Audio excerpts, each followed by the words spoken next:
नमस्कार, जनमत मराठी बातमीपत्रात आपलं स्वागत। सुरुवातीला पाहूया ठळक घडामोडी।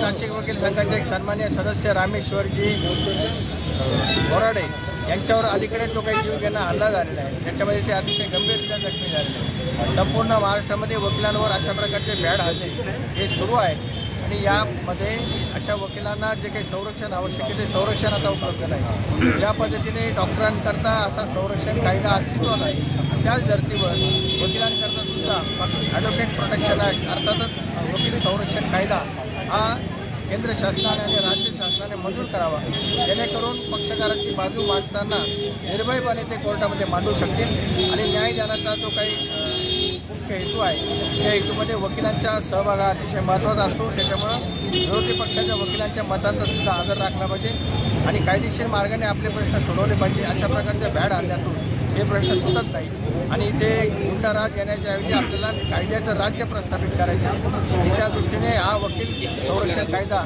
हा लवकरात लवकर मंजूर व्हावा अशी नाशिक वकील संघाच्या वतीनं मी या ठिकाणी मागणी।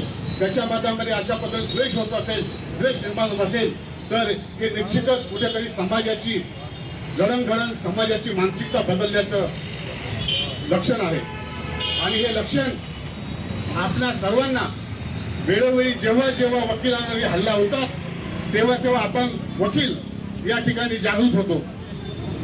आपण त्यावेळेस विचार करतो की ॲडव्होकेट प्रोटेक्शन ॲक्ट हा मंजूर झाला पाहिजे।